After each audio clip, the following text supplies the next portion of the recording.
할렐루야. 153 저녁 기도 오신 여러분들을 주님의 이름으로 환영하고 축복합니다. 오늘도 귀하고 복된 이 저녁 시간 하나님이 우리에게 주신 말씀으로 새 힘을 얻는 그러한 은혜가 있어지기를 소망합니다. 오늘 이 새벽 말씀처럼 하나님이 주시는 말씀의 힘의 능력이 있습니다. 그렇기 때문에 여러분들이 지금 어떠한 상황 가운데 처해 있든 간에 여러분들이 말씀으로 믿음을 회복하고 또 말씀으로 힘을 얻는 그러한 신앙의 루틴을 여러분들이 개발하셔야 됩니다. 그래야 상황 가운데서도 어떠한 상황 가운데서 우리는 힘 있는 능력 있는 그런 믿음 생활을 하게 될 줄로 믿습니다. 오늘 그 루틴을 발견하는 귀한 시간이 이 저녁 시간인 줄로 믿습니다. 오늘 이 시간에 제대로 하나님 앞에 말씀 듣고 잘 반응하여서 새 힘을 얻는 시간이 되기를 소망하겠습니다. 먼저 하나님의 말씀 보도록 합니다. 데살로니가 전서 4장 1절 말씀 보도록 합니다. 데살로니가 전서 4장 1절 말씀 우리 같이 한 목소리로 다 함께 봉독하도록 하겠습니다. 시작.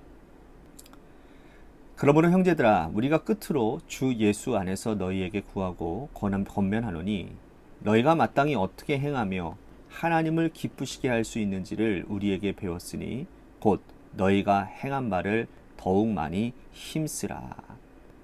아멘. 가르치는 사람들은요, 제자들에 대해서 각별한 마음을 가지고 있을 것입니다. 저도 여러분들을 어떻게 보면 하나님의 말씀을 가르치는 자로서 여러분들 성도 한 사람 한 사람들에게 각별한 마음을 가지고 있습니다.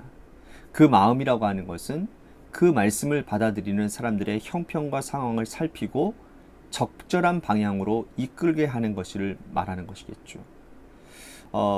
예를 들자면 이런 거일 수도 있을 것 같아요. 어떤 육상 코치가 있다면 그 코치에게 배우는 그런 학생들이 여럿이 있을 거예요. 그죠? 그 학생들 중에는 재능도 있고 또 아주 열정도 풍부해서 열심히 하는 친구들이 있는가 하면 반면에 재능은 없지만 열정만 있는 학생들도 있을 수 있단 말이에요. 일단 모든 학생들을 모아서 열심히 가르칠 겁니다. 그런데 시간이 지나도 실력이 향상되어지지 않으면 결단을 내려야 되는 거예요. 이 아이가 육상 선수로서 평생을 살아가게 할 것인지 아니면 졸업 후에 사회의 일원으로 될 수 있도록 방향을 바꿔줘야 되는지 그런 것들을 결정을 해야 된단 말입니다. 왜냐? 그렇지 않으면 이 아이는 되지도 않은 일을 붙들고서는 시간을 허비하게 된다는 것이죠. 반면에 재능도 있고 또 열정도 풍부한 아이가 전심전력을 하고 그런다면 가르쳐서 기록을 단축시키고 우리나라를 대표하는 그런 선수가 되도록 힘써야 될 것입니다. 그런 의미에서 바울은 그가 개척한 교회의 형편과 상황에 따라서 적절한 처방을 준 사람이라고 할 수가 있는 거예요. 그는 여러 교회들을 개척을 했어요. 그런데 시간이 지나면서 돌아오는 소식들은 천차만별이었습니다. 갈라디아에서 들려온 소식은 그의 가슴을 아프게 했어요. 그들은 할례받는 일들을 기뻐하며 다른 복음에 매여 있다는 소식을 듣게 됩니다. 그는 갈라디아서를 써서 다른 복음으로 속히 떠나는 일을 그들에게 책망을 했어요. 그리고 다시 너희들을 위해 해산하는 내가 수고를 아끼지 않겠다라고 하면서 처음부터 복음의 진리를 가르치겠다고 결단하고 실제로 그렇게 행동을 했습니다. 고린도 교회에 들려오는 소식은 실로 참담했죠. 교회에 대한 분열, 또 음행의 문제, 우상의 제물의 문제, 부활을 믿지 않는 자들, 은사 문제 등, 송사 문제 등 하여튼간에 수많은 문제들이 교회 안에 있었단 말이에요. 바울은 문제 해결을 위해서 편지를 썼어요. 데살로니가 교회 성도를 대하는 바울은 또 다릅니다. 이 교회에 들려오는 소식이 뭐였어요? 다 복되고 기쁜 소식인 거예요. 환경은 척박했고 핍박이 넘쳐나는 그런 교회 성도들이 있었지만 그러나 그들은 넘어지지 아니하고 굴하지 아니하고 믿음을 지키고 말씀대로 행하는 자들이었다는 거죠. 그래서 바울은 그들에게는 다른 처방을 내리게 되는 거예요. 지금 너희들이 잘하고 있으니 더욱 힘쓰라고 말을 하고 있는 겁니다. 하나님께서 기뻐하시는 일을 위해서 잘하고 있는 일 멈추지 말고 그 일들을 더욱 힘써서 하나님의 기쁨과 영광이 되어야 한다라고 말씀을 하고 있다는 것이죠. 자, 듣기에 따라서는 이 바울이 이 데살로니가 교회 성도들을 너무나도 몰아치는 것은 아닌가라고 생각할 수 있을지도 모릅니다. 하지만 잘못 생각하는 거예요. 이들이 더욱 큰 믿음의 사람들이 되고 더 성장하기를 바라는 마음으로 더욱 힘쓰라고 권면하고 있다라는 거예요. 바울은 더욱 힘써야 될 조건들을 여러 가지를 얘기하고 있는데 3절에서 5절 말씀에 보면 여러 가지 항목들이 나옵니다. 그 중에 첫 번째 항목이 거룩이에요.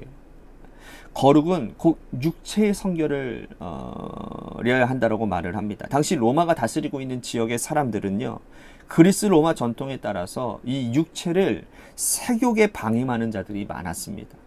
그런데 이들은 죄책감을 느끼지 못하고 부끄러움도 느끼지 못한 채 그 일들을 그냥 하는 거예요.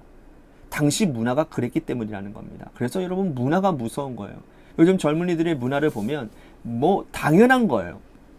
이것이 나쁘다라고 느껴지는 게 아니라 다 같이 다 그것들을 하기 때문에 당연하다고 생각하는 거예요. 그래서 문화가 무서운 겁니다. 어쨌든 간에 그 당시에도 그런 문화가 있었던 거예요. 뭐 서로 몸을 섞고 뭐 결혼 이외의 사람들과 몸을 섞는 것도 그냥 당연한 거예요. 당연한 겁니다. 이게 그러니까 그렇게 사는 줄 아니까 이게 죄가 된다는 것을 생각지도 못하는 거죠. 그러나 성도는 하나님의 창조 원리에 따라 사는 존재들이거든요. 하나님께서는 에덴에서 가정을 만드시고 한 남자와 여자가 자녀를 낳고 행복하게 사는 것을 가정이라고 하셨어요. 그러므로 가정이 있음에도 불구하고 자신의 몸을 방탕하게 방임하는 것은 죄가 되는 거죠. 그러면 바울은 우리가 믿음 안에서 더욱 힘써야 될 것은 몸의 성결, 즉 거룩이라고 말을 하는 거예요. 만약에 애쓰지 않고 정욕대로 몸을 함부로 사용하면 믿음 생활에 걸림돌이 될 거라는 거예요. 오늘 우리들에게도 이 말씀에게 적용되어지는 것 같아요. 우리의 몸이 하나님이 기뻐하시는 거룩한 도구가 되어 있는지를 생각해 봐야 될 것 같습니다. 하나님께서 창조하신 몸이 하나님께서 기뻐하시는 거룩한 의의 병기가 되고 도구로 쓰임받고 있는지, 아니면 죄의 병기로 쓰임받고 있는 것은 아닌지를 우리가 돌아봐야 되지 않을까 생각됩니다. 믿음 안에서 더욱 힘쓰기 위해서는 육체가 하나님의 말씀에 의해서 통제받아야 되는 거예요. 육체가 통제받지 않고 말씀을 지킨다고 말할 수 있겠습니까? 하나님의 뜻 가운데 힘쓰는 자들이 되기 위해서는 우리의 몸이 하나님이 기뻐하시는 거룩한 산 제물로 드려져야 된다는 것이죠. 자, 두 번째로 바울이 데살로니가 성도들에게 하나님이 기쁘시게 하기 위해서 힘써야 될 것을 말씀하시는데, 그것은 뭐냐? 9절 10절에 보니까 형제 사랑이라는 거예요. 형제 사랑. 형제 사랑은 데살로니가 교회 성도들이 정말 잘하는 것이었다는 거예요. 마게도니아 지역 사람들에게 이 데살로니가 교회 성도들의 그 사랑의 손길이 전해졌던 거예요. 바울은 근데 여기서 만족하지 말라라고 얘기하는 거예요. 지금 잘하고 있는 것 멈추지 말고 더욱 행하라고 말씀을 합니다. 지금 너의 형제 사랑이 이 마게도니아 지방에 소문이 났는데 그치지 않고 더 열심히 형제와 이웃을 돌보고 사랑하는 일에 최선을 다하라고 말을 하고 있습니다. 자, 이 말씀이 오늘 우리들에게 주는 의미가 무엇이겠습니까? 하나님께서 우리에게 주신 달란트가 있어요. 찬양, 기도, 말씀, 가르치는 은사, 음식 만들어서 섬기는 은사, 그런 받은 분들이 있단 말이에요.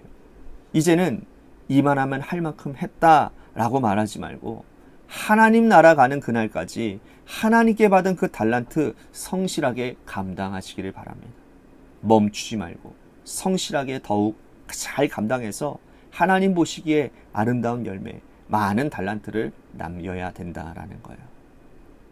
그러면서 바울은 11절에 두 가지를 언급하는데, 조용히 자기 일을 해서 너희가 행한 모든 일을 입에 쏟아버리지 말라라고 권면하고 있습니다.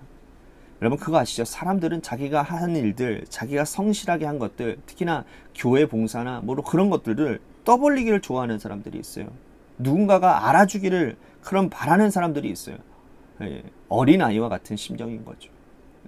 묵묵하게 누가 알아주든 알아주지 않든 간에 그 일들을 묵묵하게 하는 것이 성숙함인데, 누구는 어떤 목적에 의해서 누군가에게 잘 보이기 위해서 내가 이 정도 했다라고 과시하기 위해서 그 일들을 행하는 그러한 신앙의 일들을 행하시는 분들이 있단 말이에요. 그런데 여러분, 하나님이 여러분들 알고 계시잖아요. 사람들이 알아주지 않아도 하나님이 알고 계시면 되는 것 아니겠습니까? 그잖아요. 하나님을 기쁘시게 하기 위해서 하는 일이지, 뭐 내가 인정받기 위해서, 나 잘되기 위해서, 나를 내세우기 위해서 그 일들을 한다면 그거는 하나님의 영광을 가리우는 일이죠. 그거는 하나님이 기뻐하실 일도 아니고 하나님은 그 일 가운데 역사하시지도 않으실 것입니다. 여러분 꼭 기억하세요. 하나님은 알고 계세요. 하나님은 알고 계십니다. 사람들에게 알리지 않아도 하나님이 알고 계시니 조용하게 자기 일을 하라라고 말씀하고 있는 거예요. 또한 바울은 여기서 너희 손으로 자기 일을 행할 것이다 라고 말을 합니다. 이 말은 타인들에게 폐를 끼치지 말라라는 거예요. 교회 안에서도요, 자기 일을 슬그머니 남에게 전가하는 사람이 있어요. 자기가 해야 될 일이 있음에도 불구하고 그 자리를 떠나면 여러분 그 일을 누가 담당합니까? 그거는 폐를 끼치는 일이에요. 폐를 끼치는 일입니다. 성도들은 자기가 할 일을 성실하게 해야 될 뿐만 아니라 타인의 짐도 같이 지는 자들이 되어야 된다는 거죠. 오늘 하나님께서 우리들에게 주신 말씀을 기억하시고 잘하는 일을 멈추지 말고 더욱 매진하고 힘써서 하나님 나라, 하나님의 기쁨과 영광이 나타나는 그러한 은혜가 있는 여러분들의 신앙생활이 되시기를 주님의 이름으로 간절히 축복하겠습니다. 오늘 말씀 생각하면서 우리 같이 기도했으면 좋겠습니다. 잘하고 있는 일은 더욱더 힘쓰는 사람이 되기를 원합니다. 거룩과 자기 일에 더욱더 힘쓸 뿐만 아니라 다른 사람들을 섬기는 일도 같이 행함 가운데서 묵묵하게 하나님이 아시니 사람을 목적을 두지 않고 사람의 인정에 목적을 두지 않고 하나님만을 위해서 그 일들을 감당하는 내가 되게 하여 주옵소서라고 오늘 말씀 생각하면서 우리 같이 기도했으면 좋겠습니다.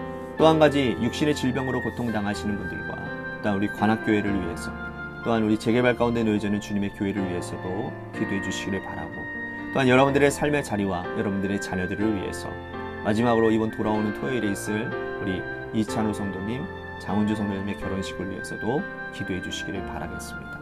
우리 같이 노래 끝날 때까지 합심하여 기도하도록 하겠습니다. 기도하시겠습니다.